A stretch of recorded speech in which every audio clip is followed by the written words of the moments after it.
Antonella Costa nació en Roma, Italia, y vive en Argentina desde su niñez. Con solo 11 años debutó como actriz en el Teatro San Martín y a los 18 protagonizó la película Garage Olimpo, donde interpretó a una víctima de la represión de la última dictadura militar.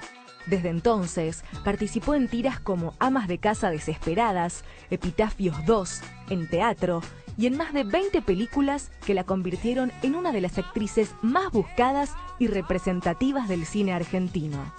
Costa trabajó en los films Nadar Solo, El Viento, Diarios de Motocicleta, No Mires para Abajo, El Vestido y Mal Día para Pescar, entre otros. Fue distinguida con el Premio Coral a la Mejor Actriz en La Habana, el Globo de Oro de la Prensa Extranjera en Roma y el Premio Arcelor en Villaverde, Madrid. Recientemente protagonizó Olvídame, de Aldo Paparella. Señoras y señores, con nosotros, Antonella Costa. Bienvenida. ¿Cómo estás? ¿Cómo te va? Muchas gracias. No, gracias a vos. Uy. Casi te caes. Sigo de largo. Bueno, naciste en Italia. Nací en Italia, en Roma, sí. ¿Te Sí. consideras italiana o más o menos? No, me considero ancestralmente italiana. Es decir, tengo como un gusto por la cultura italiana casi involuntario. Me pasa por ahí de ver, no sé, o en un museo o en la casa de alguien muy viajero, 250.000 objetos y digo como, qué lindo esa cosita y es siempre italiano, por ejemplo. Con los hombres trato de ser más discreta, pero a veces pasa, ¿no? También, me gusta. Los sureños, sí, qué sé yo. No, es un chiste. Quiero decir, de verdad, tengo Llegaste como muy, cierto gusto y por el idioma y la cultura. ¿Por qué naciste en Italia? Porque mi papá, que era chileno, fue exiliado en la última dictadura, pasó varias situaciones bastante feas, salió, bueno, vía Embajada de México, mucho tiempo ahí, pasándola mal. Hay muchas historias parecidas a las de mi papá, de ahí a México y de ahí a Italia, sin saber el idioma ni nada, digamos, a arreglárselas. Y ahí conoció a mi mamá, con quien tenía tal vez algún amigo en común, uno o dos. Mi mamá se había ido allá después de algunas experiencias de vida bastante frustrantes y terribles. No fue exiliada ella. Ella no estaba involucrada en política, no era militante, pero era una amante de la literatura y era varias veces doctora en letras y profesora de una universidad. Y sí sufrió cierta persecución ideológica y empezaron a investigar los libros que ella sacaba de la biblioteca. La echaron en un momento, algunos amigos de ella desaparecieron. Entonces, sin estar directamente involucrada por no ser militante, de todas maneras no la estaba pasando bien y se fue a Italia. Y allá se conocieron y a los 4 años de que formalizaran esta pareja nací yo. ¿Sos hija única? Soy hija única. Sí, lamentablemente. ¿Sí? Sí. ¿Te hubiera gustado tener un...? Sí. Pero tenés amigos. Un montón, por suerte sí, cada vez más amorosos y queridos. Tu papá era actor. Sí. Yo lo recuerdo de una película que cuando me suelen preguntar sobre la película argentina que más, a veces no, la película que más me impactó, digo, El Dependiente. Sí, mi papá interpretó un gran personaje ahí que es Estanislao, es el hermano del personaje que interpreta Graciela Borges. Aparece ya avanzada la película, sin embargo tiene mucha fuerza su personaje. Sí, sí. Es una persona con un retraso mental importante y además es albino. Todo esto es una construcción, por supuesto, un invento de Leonardo al que mi papá se amoldó en un género poco explotado en la Argentina y aún más en aquella época, como es tal vez el grotesco en el que se podría encuadrar El Dependiente. Bueno, como vos decís, es una gran película, una película inolvidable.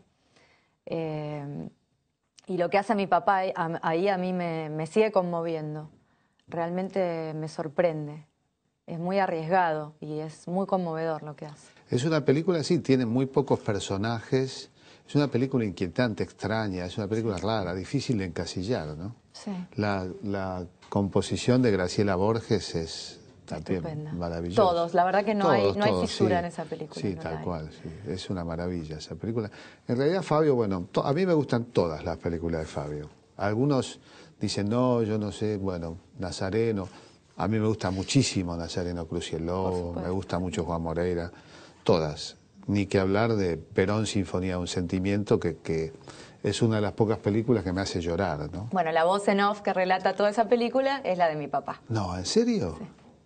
Ah, no sabía, mirá qué buena voz. Mi papá era la voz en off de todas las películas de Leonardo, excepto Aniceto, la última, Ajá.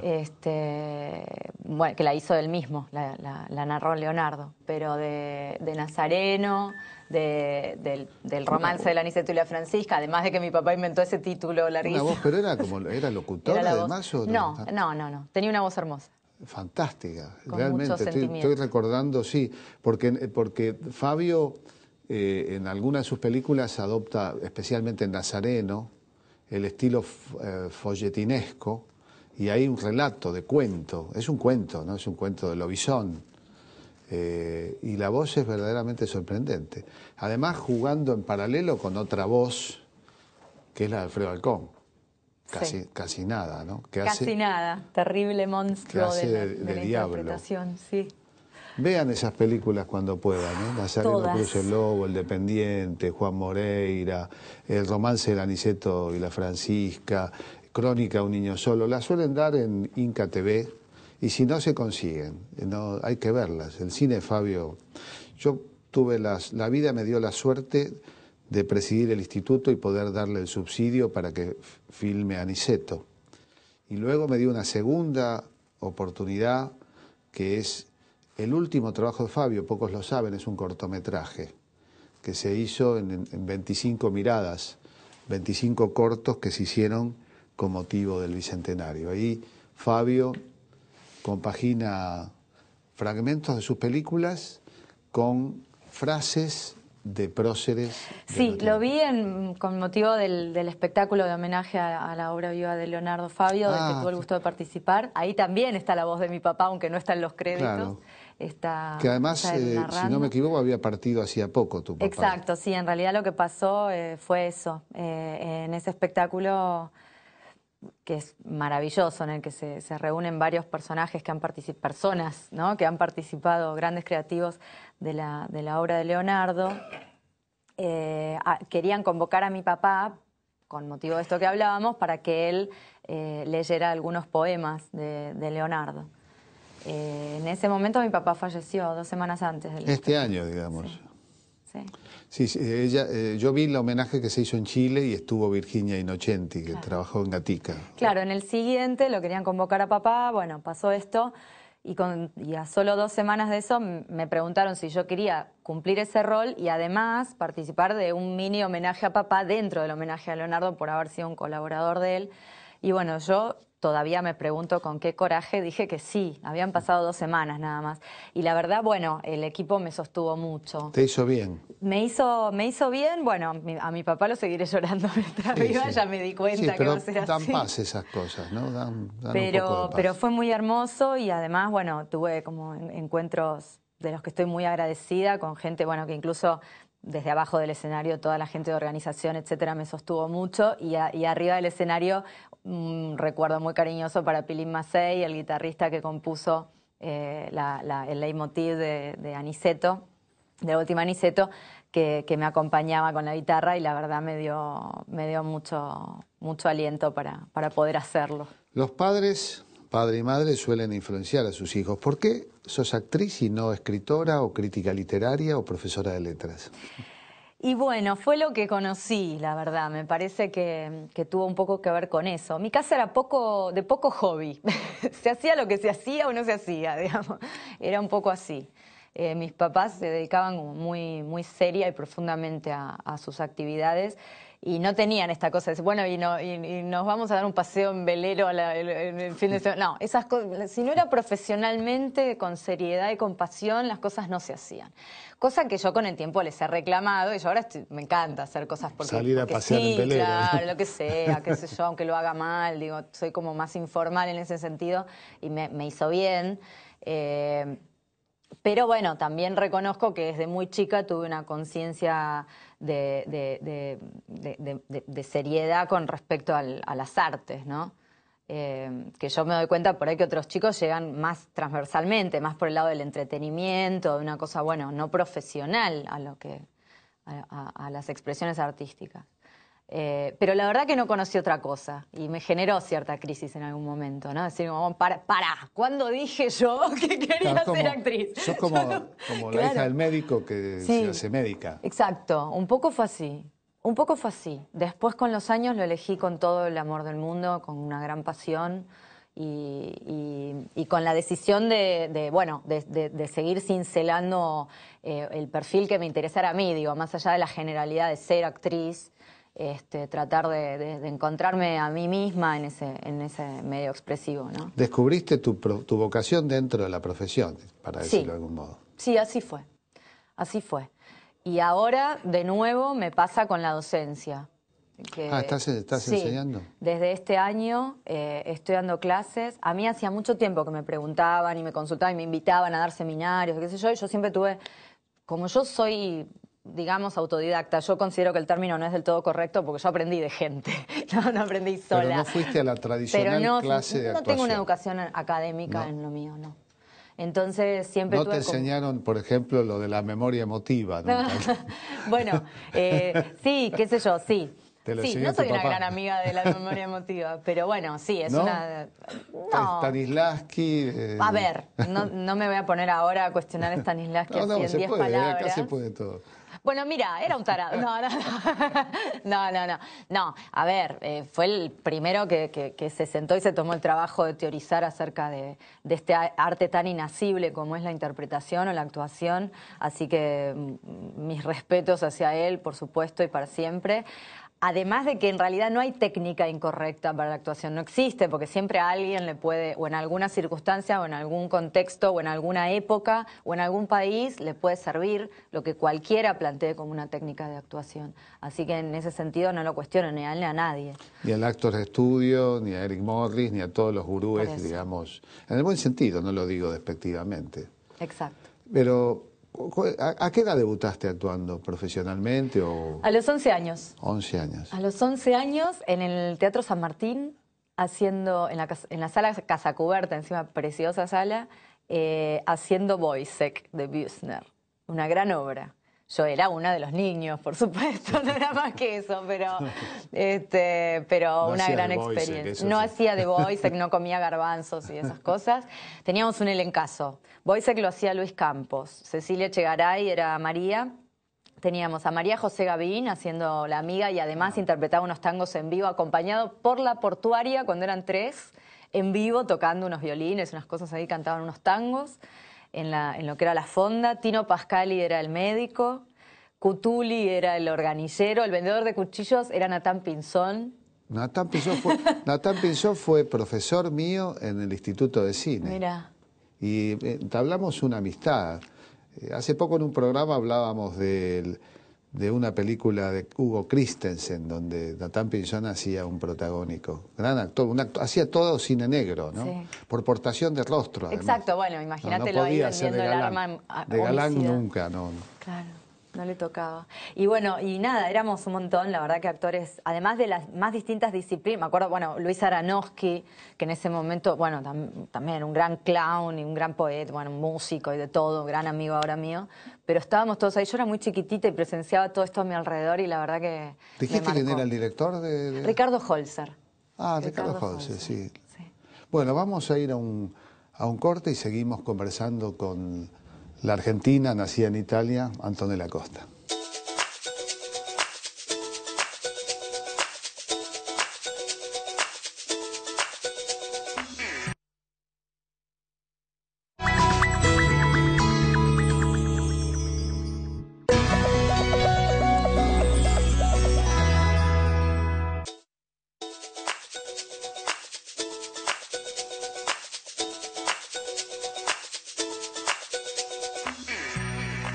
Antonella, teatro, cine, TV, es casi evidente que elegiste o que hay un campo de los tres que te interesa mucho más. ¿O se te dio mucho más? Y al que le interesó más. Sí, sí, el cine, ni hablar. No, ambas cosas. Sí tuve la oportunidad, también porque me lo propuse. Yo desde muy chica soñaba con ser una actriz de cine, digamos, o por lo menos tener una vasta experiencia en ese medio.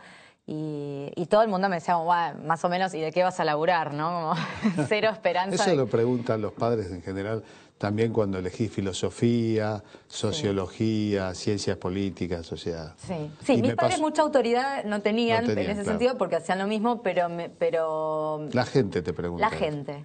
La gente. La gente, qué expresión espantosa la gente, ¿no? Sobre todo los populistas que nos gusta decir el pueblo. Claro, exacto. No, pero era más bien la gente. El pueblo suele confiar en los sueños, ¿o no? El pueblo confía en los sueños, es la gente la que te baja las no, pero ilusiones. También está la gente y los piqueteros, la gente y los militantes. Hay mucha división. Exacto. Es cierto que hay mucha división. Bueno, y se me fue dando. La verdad que sí, lo logré, digamos, vivir prácticamente solo del cine. Bueno, en general yo llamo la atención sobre algo que es muy lógico también. Todas las películas tienen una chica de 20 a 30 años, entonces, digo, también estaba la ventaja de tener esa edad y de ser una mujer, digamos, bueno, hay muchas más posibilidades de trabajo, más allá de lo que uno se pueda destacar y lograr, y etcétera. Bueno, tenés más ventajas que alguien que no tiene esas características. Y bueno, son años... Norma Leandro no podría decir lo mismo, de alguna manera. Exacto, pero son años, de todas maneras, que está tampoco, bueno aprovechar en cine. Sí. Porque en televisión, digamos, sobre todo ahora, ¿no? Que hay como estos elencos corales, hay como posibilidad para muchos actores, me parece. Igual es cierto que de la TV no salen muchos actores de cine, o sea, es más difícil pasar de la TV al cine que del Yo creo que últimamente hay menos prejuicio en ese sentido y está habiendo más. Sí, la TV que se hace se parece más al cine que antes. Sí. De cualquier manera. Mucho cine que se hace se parece más a la TV también, pero bueno, son experimentos. Se filma, no, es que se filma en soporte digital, pero con lenguaje. El cine es un lenguaje, no te lo voy a explicar a vos. ¿No? Yo siempre digo, es como la música, se puede tocar en un piano de cola o en un piano electrónico. Yo acabo de hacer por ahí un paralelismo entre el actor de cine y el músico, más que el actor de cine y el actor de teatro, a mi gusto. A ver cómo sería. Se parece más. ¿Cómo es? Sobre todo por lo que decía era como el uso inmediato del instrumento, ¿no? Que en nuestro caso somos nosotros, con nuestras emociones y nuestro cuerpo. Me parece que tiene esa cosa de inmediatez y de no justificación para prepararte, para concentrarte, ¿no? En ese sentido me parece que nos parecemos en cine, los actores, mucho más al mundo de los técnicos que al del artista, digamos, artista con 3 S. Creo que existe más ese juego que me fascina y eso es lo que por ahí más me tira del trabajo en cine. ¿Cuándo debutaste en cine? ¿Con qué? A los 18 años con Garage Olimpo. Casi nada, ¿no? Tremendo. Fue una experiencia inmensa, intensa, terrible y maravillosa toda la vez. Y siendo muy chiquitita. Yo tenía, 18 años, es realmente... Ahora tomo conciencia, ¿no? Yo ahora tengo 33 y... Era muy chica. Mirá, me vuelve a faltar el aire acordando. Bueno, recomiendo, los que no la vieron, se las recomiendo. Es una película muy dura, pero necesaria, creo yo, ¿no? Porque no hay demasiada... A pesar de que se dice que se han hecho muchas películas que revisaron los años de plomo... No han sido muchas. Yo no sé si hubo alguna que se metiera tan a fondo en la experiencia de los chupados, de los que estaban en la antesala de la desaparición. Marco Beckis, su director, estuvo desaparecido en el Club Atlético durante 15 días, que dicho así a la ligera parece poco, pero te regalo 3 horas de esa experiencia realmente brutal. Yo incluso lo acompañé a él a declarar en el juicio que se hizo hace algunos años al Club Atlético. Y la verdad que fue una experiencia muy conmovedora porque él, a pesar de todo su sufrimiento físico, moral y de todo tipo, como han tenido todos los desaparecidos o ex desaparecidos, tuvo además la presencia de ánimo de demostrar hechos concretos que tal vez para los que pensamos de determinada manera son obvios, pero que son los elementos con los que se defienden los represores, torturadores, ya no sé cómo llamarlos, como por ejemplo, bueno, si hubo 3 o 4 que quisieron hacer estas cosas, no nos podemos hacer responsables nosotros, ¿no? Como institución, mientras que Marco dedicó toda su declaración a demostrar que fue absolutamente sistemático y organizado lo que se hizo, que hay pruebas de todo y que incluso... Esa es la palabra. Sí. Eso, volviéndola a ver, porque yo la había visto casi cerca del estreno, queda muy claro la sistematización, la metodología sistemática de la desaparición. Por eso es una película tan importante. Era como sí. Ese oficial del ejército es casi un oficinista, un burócrata de la muerte, ¿no? Habla de... Ahí vuelve la idea de la banalidad del mal, ¿no? De Hannah Arendt, de cómo el hombre lleva cifras, nombres... los procedimientos son como trámites, hay que ir a tal dirección, sí. Claro, marcaban tarjeta. Al final la película tiene un cartel, ¿te acordás que decía el cartel? Es importante recordarlo. El cartel menciona cifras y... Y dice que los represores caminan hoy libremente por la calle. Exacto, eso es otro fue de los al conceptos... momento del estreno. Sí. En la actualidad, gran parte de los responsables ya no caminan más libremente por la calle, sino que están procesados y presos. Pero no todos. Yo me preguntaba cuántos de los burócratas de menor rango, los que ponían la picana, los que salían en una patota, cuántos seguirán caminando. Bueno, ¿no? Es lo que llamamos mano de obra desocupada y cada tanto hay, se nota su influencia. De cualquier manera, aquí, yo cuando vi ese cartel dije, claro, pensar que hace 15 años más o menos, no sé la película, la fecha... Se estrenó en el 99. 99, bueno, mira vos. En el 99 estaban libres, estaba la ley de obediencia debida y de punto final. Sí, eso me parece que fue otro de los conceptos tal vez revolucionarios que transmitió la película, ¿no? A ver, revolucionarios, es una verdad, es una realidad, pero como vos decías, desde el lenguaje cinematográfico, la película establece este submundo en el que pasa todo esto, que es la verdad que retrata la película, y siempre se resalta que arriba hay otro mundo en el que pareciera que nadie escucha, ¿no? Con estas canciones muy divertidas de esos años que suenan en la radio, sí. Que la gente sube el volumen para no escuchar los gritos que vienen de abajo, ¿no? Esta convivencia entre el horror y el acá no pasa nada, ¿no? Tienes eso que me tiene preso. Exacto. Es casi una broma, es una vieja canción anterior incluso a la época, pero es una broma casi macabra, me tiene preso, puesta allí para tapar las gritos. Quejas, los gritos, sí. Los dolores.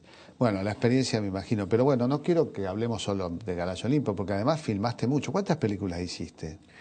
Yo cuento 27, pero a veces me agregan una, sí, pero por ahí andan, más de 25, digamos, sí, de las cuales cerca de 20 con roles protagónicos y el resto no, participaciones o personajes más chicos. Pero la mayoría como protagonista, así que sí, muchas horas de set. ¿Alguna tuya alguna predilecta, alguna que...? Por suerte muchas, sí, bueno, Cobrador es una película de Paul Leduc, que es un mexicano, un director mexicano. No la vi, pero es uno de mis directores predilectos, hizo Frida Kahlo. Frida Kahlo, Naturaleza Viva, ¿no? No es la versión con Salma Hayek, sino una de los años 80. Mucho más interesante. Maravillosa. A ver, una es Hollywood y la otra es Leduc. Exacto. Con ese mismo director de fotografía hicimos esta Cobrador, basada en cuentos del brasileño Rubén Fonseca, también un estupendo escritor, con Lázaro Ramos, que es un gran actor brasileño, al que admiro mucho desde antes de hacer la película inclusive. De hecho, yo aprendí a hablar portugués para convencerlo a él de hacer la película porque no estaba contestando y yo decía, no, la quiero hacer con él, y aprendí un idioma para comunicarme con él y lo conseguí, por suerte. ¿Hace películas donde los diálogos a veces no hay diálogos o de pronto...? Exacto, de hecho acá hablamos en varios idiomas, también participa Peter Fonda, es la tercera pata de estas historias, sí, tenía que mencionarlo porque trabajé con Peter Fonda, sí señor. De hecho tuve que hacerle unos trucos de magia complicadísimos, otro leitmotiv del cine de Leduc, la magia, ¿no? Le gusta mucho, bueno, me tocó a mí esta vez hacerle los trucos a Peter Fonda. Y cada uno habla su idioma. ¿La película esa de cuándo es? Esa película se filmó en 2005, supongo que se habrá estrenado en 2006, la verdad que no me acuerdo. Claro, no se estrenan acá, se estrenan tangencialmente. No. Sí, se estrenó en su momento, la verdad que no le fue muy bien, una Nunca. lástima. El cine de Leduc, incluso en México, Leduc de pronto estrena en una sola sala. Pero es un genio. Es un genio, para mí es uno de los grandes directores, casi diría que lo podemos emparentar con el equivalente en cine de lo que es el realismo mágico latinoamericano en la literatura. Sí. Pero bueno, es una de las Y además paradojas, que ha ¿no? narrado la historia de Latinoamérica Tal con cual. su cine. Él hizo también Latino Bar, Barroco, que es una película... Concierto barroco o barroco... Barroco se llama la película. Barroco, sí. Sí, es un gran director. A mí me tocó entregarle un premio en un festival de Mar del Plata. Después, El viento de Miñona. Por ejemplo, otra película hermosa. Sí, El viento... Fue la segunda película que hice con Eduardo. Él primero me llamó para hacer un personaje en La Fuga, esta película, sí. una superproducción ambientada en los años 20, en el penal de Las Heras, con una fuga de siete presos, que todos eran los 7 presos. A ver, Darín, Miguel Ángel Solá, Alejandro Aguada, no sé, la verdad que ahora no me vienen todos los Bando Villamil, Oscar Alegre, bueno, estaba todo el mundo. Y yo hacía de la mujer de Gerardo Romano, o sea, mi historia era con Gerardo Romano, que era uno de los presos, y yo también era muy chiquita, y bueno, tenía este marido. En El viento trabajás con Federico Lupi. Y en El viento me vuelve a convocar Eduardo ahora para este protagónico compartido con Federico Lupi, en el que hacíamos de abuelo y nieta. La verdad que, bueno, él es una maravilla, ambos, ¿no? Bueno, Eduardo ya no está. Y Federico tuve el gusto de volver a trabajar con él en algunas otras ocasiones y la verdad que es una maravilla. Lo que genera a su alrededor ese hombre es increíble, es un grande. Después otras películas hubo. Hay algunas que están por estrenarse, hay una... Sí. La de Aldo Paparella se estrenó. Estuvo por entrar al Gaumont, por fin, estuvo en grandes salas, contra las que no tengo nada, pero la verdad que no sé si es... ¿Cuándo se filmó? Hace algunos años. Sí, hace bastante. No es nueva la película, ¿sí? No, no es nueva. Aldo fue compañero mío de la escuela de cine. No estábamos exactamente en el mismo año, pero estábamos ahí en la escuela, ¿no? Mirá. Esta película se llama Olvídame, es su segundo largometraje. Y la verdad es una película interesante, diferente, una película especial, con una estética realmente para aplaudir. Yo me imaginaba, por el nivel del director de fotografía, Ariel Vilches, que es un fenómeno, y Aldo, que además de ser un gran fotógrafo, conoce muy bien el universo que retrata en la película, de fetichismos y violencia, etcétera. Él trabaja mucho sobre esa estética desde hace muchos años, entonces no me cabía duda de que iban a hacer un gran trabajo, pero había riesgos, porque había un trabajo importante de postproducción, con paisajes reconstruidos, etcétera. Y bueno, y una historia muy fuerte, ¿no? Hoteles, que es su primera película, tal vez no tiene tanto argumento, son cuadros donde la estética es lo que prima y lo que más o menos cuenta, hace a la película, ¿no? Mientras que acá, además de existir una estética muy fuerte, hay una historia potente y bueno, la verdad que un rodaje complejo, difícil, mucho frío. Vos que me decías que te daba miedo que yo tuviera frío acá, las he pasado. ¿Dónde tuviste más frío? ¿En la de Aldo o en la de Subiela? Ah, no, la de Subiela no tenía tanto frío, porque por empezar estaba abrazadita todo el tiempo. Y además que estábamos en un estudio. ¿Cómo fue la experiencia de la película Subiela? Una película fuerte. No mires para abajo. Sí. Sí. Bueno, yo por empezar muy feliz porque era una de Subiela a full, digamos, ¿no? Es como que a mí me gusta el cine de Liceo, pero hay que reconocer que hay películas tipo Despabilate Amor o, no sé, otras hay películas, más románticas, Lifting, que son, claro, exacto. Hombre mirando al sudeste. Son películas donde por ahí no tiene tanto ese espíritu como mágico. Bueno, Hombre mirando al sudeste es una bueno, no es la primera de él. No. Pero digo, podríamos, ¿no?, dividir un poco su cine entre el que tiene como su sello personal de esta cosa como mágica, sobrenatural y volátil, y las tocadas por la varita de Oliverio y las que no, digamos. Esta sí. Oliverio Girondo, digamos. Claro, bueno, y su personaje, el personaje que interpreta Dario Grandinetti en El lado oscuro ¿estoy diciendo bien? ¿Estoy diciendo bien? ¿El lado oscuro del corazón? Sí, El lado oscuro del corazón. Ok. Y El lado oscuro 2. que me parece que, bueno, pone un poco el sello, la impronta de ese lado del cine de Liceo. Esta película un poco me parece que pertenece a esa clase y a mí eso me apasionó mucho. En el momento lo hice con muchas ganas, un estilo muy particular, lo disfruté un montón. Sí, desnuda en toda la película. Eran 5 semanas de rodaje, de las cuales 4 estuve desnuda en la cama. Y el muchacho también. Y él también, cual... sí. Leandro Stiebelman, mi compañero. Y más difícil que eso, arriba un zanco, que después en el próximo pero bloque... vestida. Sí, vestida. Pero no, yo creo que zancos, más difícil todavía. Arriba de los zancos no es nada, Jorge. Arriba de los zancos y de 2 metros cada zanco. Sí, por eso te por lo caes menos de ahí, eran parejos. No, pero en un empedrado, en el empedrado del paredón de Chacarita. Bueno, lo que es evidente es que Liceo... cuando no te llamen para protagónico vas a poder hacer magia, andar en zancos, o sea, trabajar en un circo. Vamos a un corte y seguimos hablando con Antonella.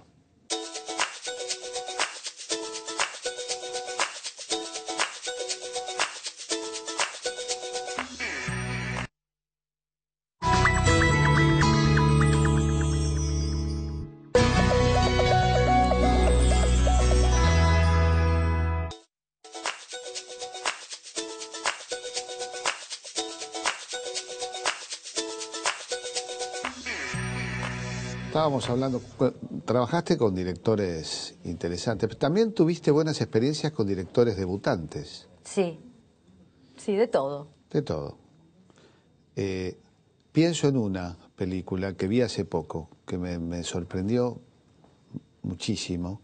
Tu papel no es un papel pequeño, pero es como central, obviamente, que es Mal día para salir a pescar. Ah, mira, Mal día para pescar. Mal día para pescar. Sí, de Álvaro Brechner. Basada en un cuento de Onetti. Es la primera vez que Uruguay lleva a Onetti que un uruguayo, digamos, lleva a Onetti al cine. No había pasado nunca. Esa película tuvo muchísimos premios, tuvo un camino. ¿El protagonista? El protagonista, Gary Picker, es el español. Sí. Que es un gran amigo del director y bueno, casi que este personaje se le hizo a su medida y él se lució como un animal, es maravilloso. Lo que llamamos un garca, digamos. Sí, pero con todo. Un garca encantador. Sí, es un fantástico. Se hace llamar el príncipe Orsini. Príncipe como nombre de pila, ¿no? Sí, sí. Príncipe Orsini. Y bueno, y recorre los pueblos con un forzudo venido a menos. ¿Quién hace de forzudo? Jouko Ahola es un finlandés que ha filmado incluso con Herzog, hizo muchas películas, él trabajó por el mundo, bueno, tiene un cuerpo descomunal. Es además muy guapo, en la película está envejecido porque el personaje requería eso, está engordado y envejecido, encarecido. Es un dios más que guapo, pero, es una especie de... Sí es. No, pero además digo, es un chico joven y con lindas facciones, cosa que en la película esta no se percibe tanto, pero bueno, sí, ha tenido roles muy, muy diversos. Y es un forzudo, pero de esos que ha ganado concursos del hombre más fuerte del mundo varios años seguidos, tipo arrastrando un camión con una soguita, como cosas así. Pero ¿él hizo eso en la vida real? Él hace eso, sí, él vive de eso, claro. Y eventualmente hace cine con Herzog. Claro, la película es la historia de un forzudo, un chanta, el príncipe Orsini, que anda por los pueblos llevando un forzudo medio retrasado mental. Sí, medio borracho, venido a menos. Que desafía a ver quién lo puede vencer. En realidad, no a quién lo puede vencer. ¿Quién le aguanta? ¿Quién le aguanta 3 minutos en el ring? El que le aguanta el ring 3 minutos se lleva... Pero bueno, ahí está la trama. Por supuesto hay en el medio un yeite, ¿no? O sea, siempre es una estafa esta cosa, siempre ganan ellos, el otro tipo siempre está arreglado, hasta que llegan a este pueblo en el que, bueno, el eterno Santa María de los relatos de Onetti, en el que se encuentra conmigo, que hago de una chica esposa de uno muy fuerte. Sí, hay un gigante y al lado está ella, pero que no hay duda de quién manda. Un gran desafío porque digamos, mi marido aparece recién al final de la película. Yo tenía que meter miedo toda la película, claro, teniendo este gigantote y al príncipe, que igual es un tipo con una presencia impresionante, más allá de ser un chanta y todo, es un hombre difícil de encarar y con mucha cancha también para la estafa, etcétera. Así que bueno, yo desde mi pequeño físico tenía que meterles miedo a estos dos durante toda la película, al espectador, ¿no? durante toda la película. Así que bueno, un gran desafío, estuvo buenísimo. Otra película, El vestido. El vestido con Paula de Luque, de Paula de Luque más bien. Ahí trabajaste también con otro gran actor, ¿no? Sí, con Eduard Fernández. Un gran actor catalán. Sí, señor. Sí, señor. Sí, un placer hacer esa película. La verdad que un momento muy difícil de mi vida. Estaba a punto de morir mi mamá. No tengo ninguno de los dos, como verás. Me la paso contando de esto, pero bueno, qué sé yo. Una lástima. Y fue muy... La verdad que yo estaba en una situación emocional muy, muy compleja. Mi mamá estuvo enferma 2 larguísimos años, larguísimos para toda la familia y para ella sobre todo. Así que... No lo recuerdo como una etapa para nada fácil ni agradable de mi vida, en la que la película en sí fue, dentro de todo esto, un oasis, ¿no? De creatividad y bueno, y del gusto de Paula y de lo de que es siempre el cine, ¿no? Sí. Un equipo tirando para adelante y sacándole chispas a esta historia interesantísima que narra El vestido. Bueno, Antonella, como verás, nos acompañan alumnos, militantes de Mundo Villa, Junto Vecinal de la Villa 2124, la Juventud de Patria Grande, estudiantes de Derecho de la UBA, estudiantes de teatro, de la Junta Vecinal de los barrios Los Piletones. ¿Todos hacen todo? O...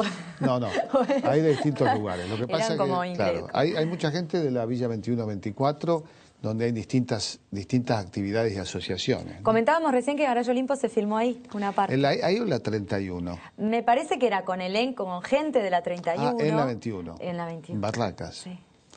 Bueno, que hace poco estuviste por allí vos también. Sí, claro, conociendo la sede de Secretaría. Maravilloso ese centro cultural. La verdad, felicitaciones. Y a todos. Vamos a la primera pregunta. Hola. ¿Estamos bien, Silvera? Yo quería preguntarte qué sería vos para que una película sea mala. ¿Como actriz o como espectadora? Como actriz. O sea, antes de que la película exista, ¿cómo me doy cuenta? A veces no te das cuenta, caes, pisás el palito, sí. A veces no te das cuenta, es la verdad. Y en general, bueno, el guión, que es lo que te dan para leer desde un principio, a veces están muy mal escritos y eso tiene arreglo, y a veces te das cuenta que no hay, digamos, que no hay creatividad, ¿no? Que, o sea, errores podemos cometer todos, y de hecho lo maravilloso que tiene el cine es que está también a merced de los aciertos y de los errores, es decir, del estilo de cada persona que participa en esos proyectos. Es lo maravilloso que tiene, así que en ese sentido correr los riesgos está bueno. Pero cuando uno ve que no hay una ambición creativa, sino puramente o comercial o de capricho, lo que o no sé, viste, alguien que evidentemente no nació para esto, vos decís, bueno, ¿hasta dónde puede llegar un diálogo para enriquecer esto que hay, ¿no? Y ahí, bueno, no, me parece que rápidamente dar un paso al costado y no hacerlo. Después, bueno, hay cuestiones por lo mismo, ¿no? Es un grupo humano sacando adelante un proyecto con el que vas a tener que convivir durante a veces muchos meses, como mínimo 2 meses, con un personaje importante, y me parece que también, bueno, salvaguardarse si vos te das cuenta que hay malas relaciones humanas, que la gente se trata mal, que no hay una intención artística, sino despótica o no sé, de mala onda, también no me parece un buen lugar para hacer lo nuestro. Es un trabajo, pero también es una satisfacción íntima, personal, artística, creativa, expresiva. No, si todo eso está dejado a un lado, no siempre un buen clima garantiza una buena película, y a veces un mal clima puede dar como resultado. Sí. Basta las historias de Herzog con Kinski, el director alemán, actor alemán. Son antológicas las peleas. Sí. Se odiaban a muerte. Se llegaron a apuntar con armas en el set. Claro. Sí. Hay unas escenas que Kinski hizo siendo apuntado, como la vas a hacer como yo digo, o escopetazo. Confesó que le deseó la muerte al actor. Bueno, esas pasiones también son un material con... Sí. Entonces dividiríamos. Cuando hay un mal guión y poca intención de solucionarlo, o poco arte para solucionarlo, digamos, va a ser una película mala como película.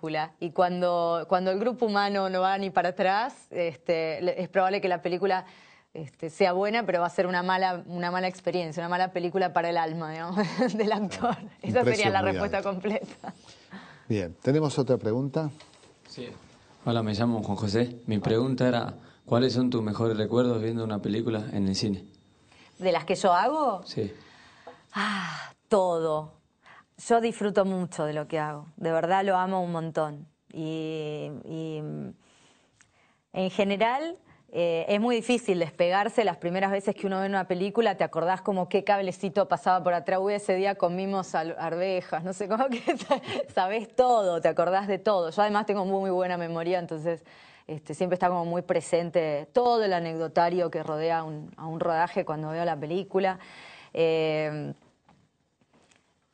Pero en general, situaciones difíciles, ¿no? Cuando decís, uy, esta casi no lo logramos, ¿no? Cuando hay situaciones, a veces es muy difícil armar el artificio para que un espectador se crea lo que está viendo. Más que se crea, se conmueva, ¿no? Porque a veces no hace falta creer que es verdad lo que se ve, sino simplemente conmoverse, sentirse tocado por lo que uno ve. Mencionamos, bueno, qué sé yo, a Leduc, a Fabio, a Herzog, son directores que no son realistas, ni muchísimo menos. Sin embargo, te conmueven cuando los ves, te saltan las lágrimas de alegría, de tristeza, de empatía con el que está ahí adentro.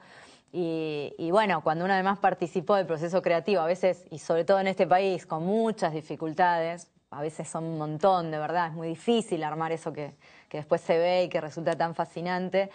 Bueno, mira, incluso acordándome de cosas me erizo porque de verdad es emocionante. Te dan ganas de abrazar a todo el equipo, así como decir gracias, lo hicimos una vez más. Se arma una comunidad efímera, pero una comunidad intensa en una película. Sí. Hay un momento donde los que están fuera es como que no están, ¿no? Tal cual. Tal cual. Incluso filmando una película, a mí me ha pasado de un día que no me toca filmar, ir al set por algún motivo y ya te sentís re afuera, siendo que por ahí sos la protagonista. Claro. Pero ya si ese día no estás en el minuto a minuto de lo que está pasando, ya sos un extraño. Imagínate la gente. Sí, yo recuerdo las mayores crisis que he tenido con actores es con actores que esperaron mucho tiempo. Mirá. Y que generaron esa sensación de estoy afuera, no pertenezco. Claro. ¿Sabes que a mí no me pasa eso? Yo ese mito porque de que haces protagónico. Debe ser, pero igual, porque se supone, tipo, no sé, Marcello Mastroianni, dicen que Mastroianni decía, nos pagan por esperar. Bueno, más protagonista que él. No, ¿a vos no sufriste la espera? Nunca me hacen, no sé, yo siempre estoy a las corridas, cambiándome en 2 minutos, pintándome general, mientras se hacen foco. No sé. El cine es en gran medida esperar y esperar muchas veces. Sobre todo, bueno, depende, si sos protagonista no te hacen esperar tanto, obviamente. Sí, o me han tocado directores de fotografía rápidos, tal vez, veloces y efectivos. Es la clave de la rapidez. ¿Qué pasa cuando tenés que hacer un papel, una escena donde tenés una pareja, una escena de amor y hay empatía, se construye? ¿Cómo se trabaja eso? Porque a veces no. Y depende. A veces no se lleva bien la actriz o el actor con la actriz. Y a veces no, claro. Y hay que superarlo, digamos. Hay que remar. Sí. Sí, por supuesto, pero bueno, a veces tampoco estás contento y tenés que cantar el feliz cumpleaños. Claro. A veces, sí, digamos, tampoco te gusta que te torturen y tenés que hacer... En general, claro, o sea, uno trabaja con los elementos que tiene y lo importante es llegar listo y con todos los recursos alerta al set como para poder enfrentar cualquier situación. Yo te diría que en ese sentido, por ahí el signo prostituto, digamos, de la función del actor de cine no está tanto por ahí en las escenas de amor, porque también es todo bastante armado, ¿viste? O sea, en general uno no está realmente desnudo y hay como mucho respeto y cuidado y difícil que uno pase una situación pasada de tema. Esas son las escenas más cuidadas y más protegidas. Sí, todo el mundo, incluso los actores, bueno, se cuidan un montón de que no vayas a decir que se le fue la mano. No sé. Entonces es como que realmente no es tanto. Yo te decía, o sea, para mí el rasgo más prostituto del actor en cine y del actor en general es el amor por las referencias, el amor por la estética que propone el director. Que a veces no te convence o no llegás o no te termina de conmover o no sé. Pero bueno, el director trabaja con determinado material de referencia, ya sea música, fotos, pinturas, ¿no? Como, bueno, distintos elementos del arte en general sí, en general. Pensás que estás en las manos del director. Claro, y te los empieza a pasar y vos te das cuenta que con eso él va a construir un universo. Y a lo mejor no todas esas cosas te llegan, te tocan, te conmueven o te inspiran algo. Y sin embargo hay que estar, digamos, al servicio de eso. Ese es como el camino, me parece, en el que tenemos que decir como, uy, sí, me encanta, sí, no te preocupes que vos la vas a pasar bárbaro. Y es un poco esa parte, ¿no? Y llegar a desarrollar la habilidad de fascinarse en serio con el universo que está en la cabeza de otra persona y en el corazón de otra persona, ¿no? A veces proyectos que arrastran años y años.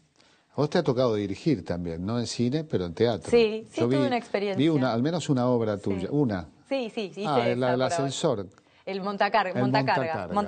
Muy inquietante ¿Sí? Contá un poquito, porque es una pieza, ¿no?, rara. El escenario, ¿dónde es? Sí, bueno, la hicimos en el IMPA, que es esta fábrica recuperada. Y ahí montamos en lo que era la estructura de un horno de fundición, porque era eso, un gigantesco. Ah, no era un ascensor. No. No era un montacarga, era un horno. No, era un horno. Es tremenda un horno la historia. hueco. ¿Es rumano el autor? Sí, es un autor rumano al que yo, digamos, ellos después de hacer esta obra, fue concebida como una obra de teatro, Montacargas, se llama Elevator, en rumano se dice así. Hicieron una película de muy bajo presupuesto, tipo 200 euros les costó la película, la hicieron en un así, con los mismos actores de la obra, y eso fue lo que yo vi en el Bafisi, vi esa película. Y bueno, dije, estaba en esa etapa un poco, ya un poco podrida de decir, bueno, yo elegí ser actriz porque quería expresarme y ser libre y tener, viste, como mi propio carácter y mis propias propuestas. Y al final me tengo que parar donde me dicen, ponerme la ropa que me dicen, decir las palabras de otro, besarme con uno que no me gusta, como la puta madre, no quiero estar acá. Entonces tuve como, de verdad, una crisis te desquitaste mal, y dije, cruelmente. Voy a agarrar 2 chicos y voy a hacer No, tuve ganas de tener un proyecto propio, por más que fuera chiquito, muy experimental. Yo, bueno, tampoco tenía una formación ni como dramaturga ni como directora, entonces era una experiencia a vivir totalmente en paralelo con mis actores, no una cosa de... yo no tenía ninguna autoridad para nada, para hacer eso. Fue una cosa que saqué así de la galera totalmente, porque tenía una necesidad íntima muy fuerte de hacer algo mío. Y eso son 2 chicos, adolescentes, que interpretaban Juan Gabriel Miño, que ahora es un dramaturgo y director que está con su primera obra en cartel, que se llama Las Prodigio, que es una hermosa obra que recomiendo. Y Tamara Papadopoulos, que creo que se casó con un brasilero y está como en las playas de allá, que también la felicitamos. Sí. Es la que va a ser feliz. Una genia, Tami, una divina, una gran actriz. Son 2 chicos que quedan encerrados en un ascensor. Durante 23 días. No creo, contemos ¿no? el final, pero queda mucho tiempo. Encerradísimos, mucho tiempo. Se van ahí para tratar de tener su primer encuentro sexual y quedan encerrados en el montacargas de una fábrica abandonada. Todo esto... puesto en una fábrica, lo cual fortalece el clima. Sí. Bueno, Antonella, la verdad, siempre queda mucho por contar y por hacer, y seguro queda mucho por filmar, y estoy seguro que lo vas a seguir disfrutando y dando lo mejor como lo has hecho. Bueno, gracias. Te quiero agradecer y te agradecemos que hayas estado aquí en Puerto Cultura. Gracias a vos y a todos ustedes. Muchas gracias.